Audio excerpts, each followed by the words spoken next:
তোমার আর কোনো টেনশন করতে হবে না, আমি সরকারি চাকরি পেয়ে গেছি। তাই নাকি বাবু? তা মাসে তোমার বেতন কত?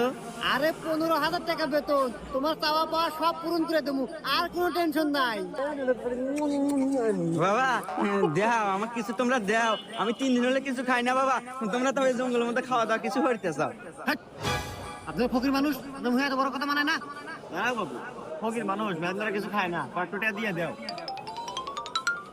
আপনি এই ফকিরের উড়াইবেন লেগে নাকি? জঙ্গলে আমার এসে তো শান্তি নাই, লাগবে না। এই বিক্রি কয়টাই না জানি কামাই হারান। খামাই তেমন 10 টাকা নাই লাগবে। বাবা, নিজের নির্বাচনে 10 টাকা কামাইয়ের লাগবে। বাজার কমে গেছে। করি 1000 হ্যাঁ, মাসে 5,000। দেখ তো এই 500 মাসে কাম হয়ে জীবন চলবো। হাপু মাসে না দিনে।